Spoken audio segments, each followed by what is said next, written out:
Assalamualaikum warahmatullahi wabarakatuh. Perkenalkan, nama saya Sarah Afifah dari Prodi Keperawatan S1. Di sini saya memenuhi tugas UTS Bahasa Indonesia, yaitu untuk menjelaskan materi dari bab 1 sampai bab 5. Baik, di sini saya akan langsung mulai menjelaskan materi pertama, yaitu Bahasa Indonesia dan pemakaiannya. Bahasa Indonesia dan pemakaiannya. Apa itu bahasa Indonesia dan pemakaiannya? Bahasa Indonesia merupakan bahasa yang hidup dan mengalami perkembangan yang cukup pesat, terutama di bidang kosakata. Dengan pembakuan bahasa yang mencakup bidang ejaan, ucapan atau lafal, perbendaharaan kata, istilah, dan tata bahasa. Selanjutnya, yang B, penggunaan bahasa Indonesia baku. Ragam Indonesia baku digunakan dalam situasi-situasi resmi, seperti pengumuman resmi, pembacaan pidato, pembicaraan resmi, penulisan karya ilmiah, dan laporan resmi. Selanjutnya yang C, bahasa Indonesia yang baik dan benar. Penggunaan bahasa Indonesia yang baik dan benar adalah penggunaan bahasa yang sesuai dengan kaidah-kaidah bahasa Indonesia. Yang D, salah ucap atau salah eja di dalam penggunaan bahasa Indonesia. Seperti contohnya, kata yang baku dalam khawatir adalah khawatir, penggunaan h bukan kuatir. Yang baku adalah khawatir.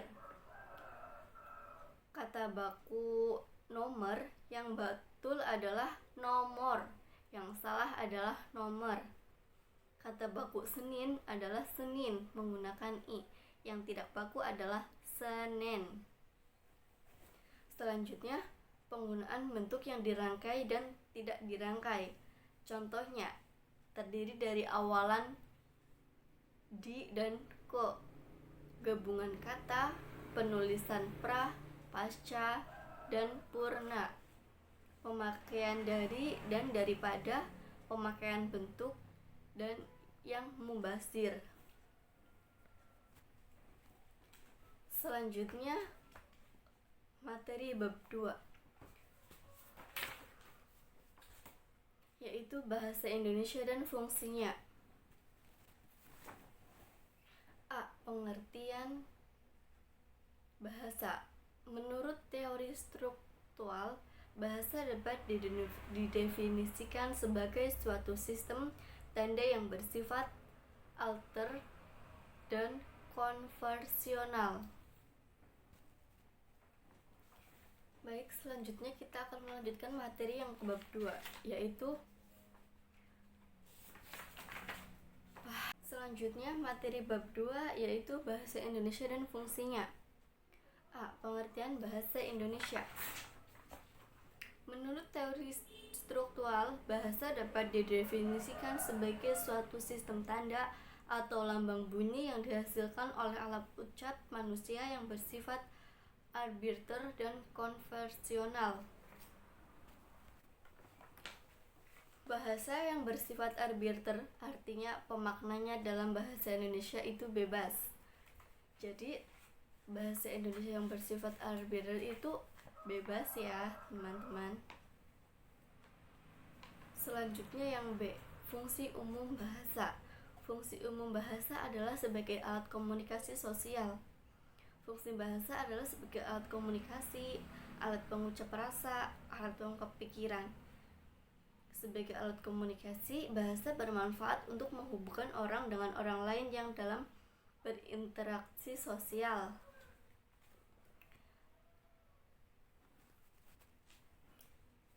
C, fungsi khusus bahasa.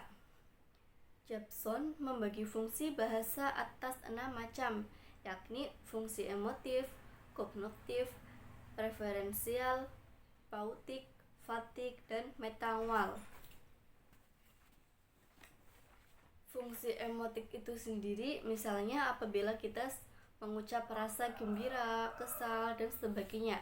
Jadi di sini fungsi emotik itu yang biasa kita mengungkapkan dengan rasa, contohnya seperti gembira, senang, atau dan yang lainnya.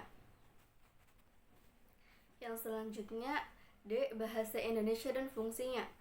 Bahasa Indonesia adalah suatu sistem tanda yang dihasilkan oleh alat ucap manusia yang bersifat arbiter dan yang berdasarkan kesepakatan orang-orang Indonesia.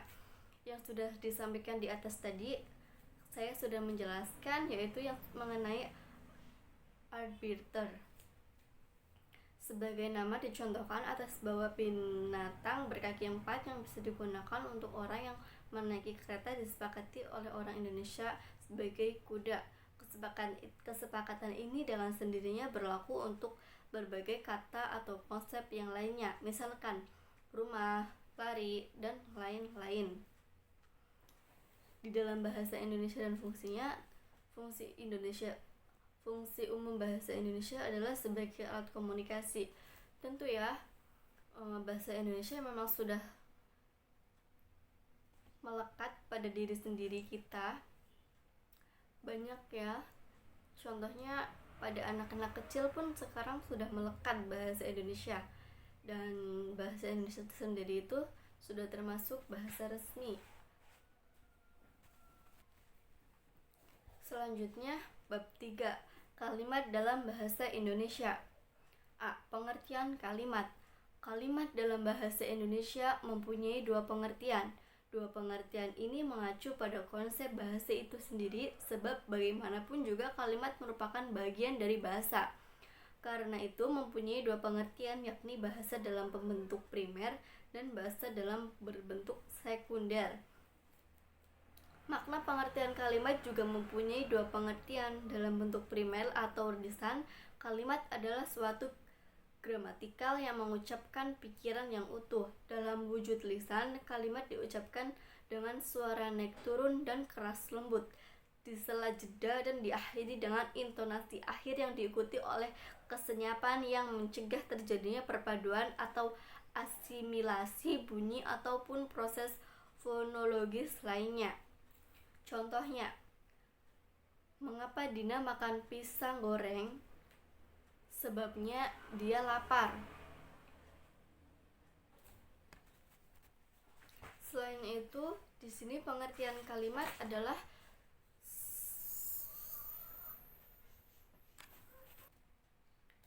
maaf, yang dimaksud saya adalah kalimat adalah suatu gramatika yang mengucapkan pikiran yang utuh. Kalimat merupakan suatu dasar wacana, artinya wacana kan terbentuk jika ada dua kalimat atau lebih yang letaknya berurutan dan berdasarkan kaidah kewacanaan. Selanjutnya yaitu B, bagian-bagian kalimat. Pertama, kalimat dan klausa. Kedua, konsisten kalimat. Yang ketiga, unsur wajib dan unsur tak wajib. Yang keempat, keserasian unsur-unsur kalimat. Selanjutnya, saya akan langsung menjelaskan materi yang ke bab 4, yaitu seluk-beluk penggunaan kalimat dalam bahasa Indonesia. Pertama, batas kalimat. Batas-batas pada hakikatnya mengacu pada konsep dasar bahasa primer.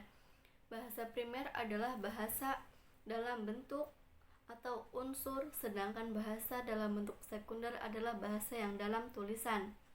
Kedua, seluk-beluk kalimat bahasa Indonesia. Berdasarkan bentuknya, kalimat dapat dirinci atas kalimat mayor dan kalimat minor. Berdasarkan maknanya, kalimat dapat dibedakan atas kalimat berita, tanya, perintah, seru, dan empatik. Untuk kalimat mayor tersebut dapat dibedakan atas kalimat tunggal dan kalimat majemuk. Kalimat tunggal dibedakan atas kalimat yang berpredikat verbal dan yang berpredikat nominal. Kalimat majemuk juga dapat dibedakan atas kalimat majemuk setara dan kalimat majemuk bertingkat. Sedangkan kalimat majemuk yang berpredikat verbal dapat dirinci lagi atas verbal transif, semi-transif, dan tak transif atau intransif. Verbal transif terdiri atas verbal ekatransif dan verbal dwitransif. Yang ketiga, kalimat-kalimat berdasarkan bentuknya. Yang pertama, kalimat mayor dan minor. Kalimat mayor yaitu kalimat yang subjek dan predikatnya ada bersama-sama, sedangkan kalimat minor ialah kalimat yang funktornya tidak dinyatakan secara serentak atau bersama-sama. Yang B, kalimat tunggal dan majemuk. Kalimat tunggal adalah kalimat yang terdiri dari suatu klausa, sedangkan kalimat majemuk adalah kalimat yang memiliki klausa lebih dari satu. C, kalimat tunggal. C adalah kalimat verba dan nominal. Kalimat verba adalah kalimat yang berpredikat verba, baik berupa kata maupun berupa frase. Sedangkan kalimat nominal adalah kalimat yang berpredikat selain verba. Selanjutnya D, kalimat majemuk secara setara dan kalimat bertingkat. Kalimat majemuk setara adalah kalimat majemuk yang unsur-unsurnya berupa klausa yang tidak menerangkan atau diterangkan oleh kasus yang lain. Sedangkan kalimat majemuk bertingkat adalah kalimat yang kasusnya yang satu tidak merupakan bagian dari klausa yang lain. Yang B, 4. Kalimat-kalimat berdasarkan maknanya. A. Kalimat berita. Kalimat berita adalah kalimat yang lainnya memberikan suatu kepada pembaca atau pendengar. B. Kalimat tanya. Kalimat tanya adalah kalimat yang pada umumnya berfungsi untuk menanyakan sesuatu atau seseorang. C. Kalimat perintah. Kalimat perintah adalah yang maknanya memberikan perintah untuk menentukan sesuatu. Kalimat perintah digolongkan menjadi 4, yaitu kalimat seluruh dan sebenarnya, kalimat perselisihan, kalimat ajakan, dan kalimat perorangan. Selanjutnya D. Kalimat seru. Kalimat seru adalah kalimat yang mengungkapkan perasaan kagum. E. Kalimat empatik. Kalimat empatik adalah kalimat yang memberikan pengasuhan khusus kepada subjek. Selanjutnya saya akan menjelaskan materi bab 5, yaitu mengenali fungtor kalimat dalam bahasa Indonesia.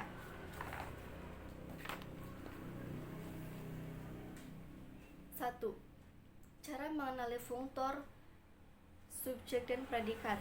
Fungtor subjek dan predikat dapat diketahui dengan mengajukan pertanyaan apa dan siapa. Contohnya, cara mengenali subjek dan predikat dalam satu kalimat dapat dikemukakan sebagai berikut. Contoh pertama adalah adik datang, 2 pohon itu tumbang, 3 seorang gadis yang sangat cantik yang kemarin baru lulus sarjana sedang berjalan-jalan. Yang keempat, telah diterima cintanya.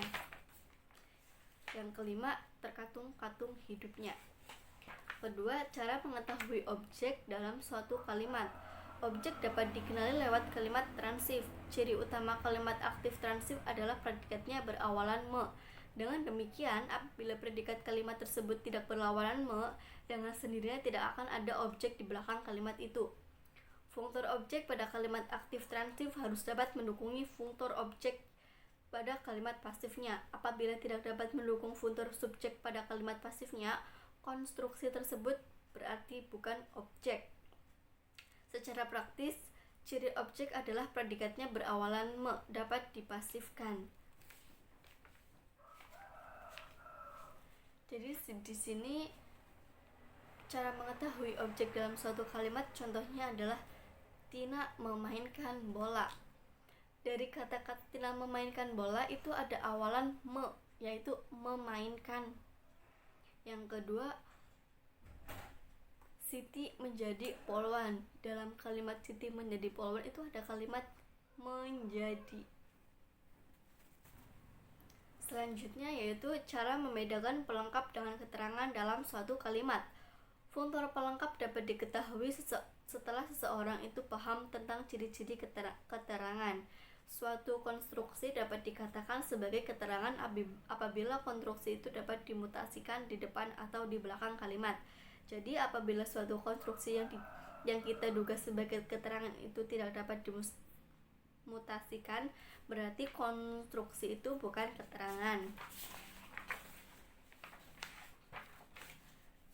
Suatu konstruksi yang bukan sebagai objek dan bukan sebagai keterangan dengan sendirinya juga bukan objek atau predikat, adalah pelengkap. Beberapa contoh kalimat yang dimaksud itu adalah sebagai berikut.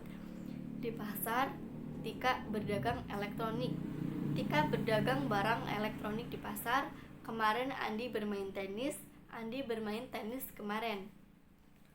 Konstruksi di pasar pada kalimat berfungsi sebagai keterangan kalimat, sebab konstruksi itu dapat dimutasikan di belakang kalimat sebagai kalimat.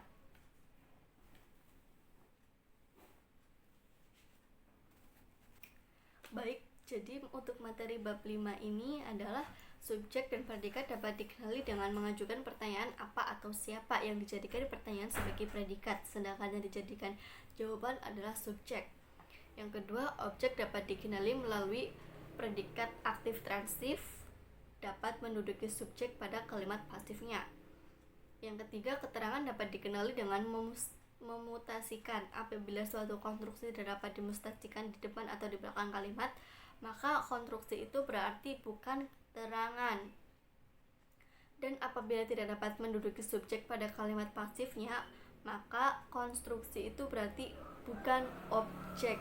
Karena bukan objek dan bukan keterangan, dengan sendirinya konstruksi tersebut adalah pelengkap. Baik, demikian yang saya dapat sampaikan. Kurang lebihnya mohon maaf. Sekian dan terima kasih. Wassalamualaikum warahmatullahi wabarakatuh.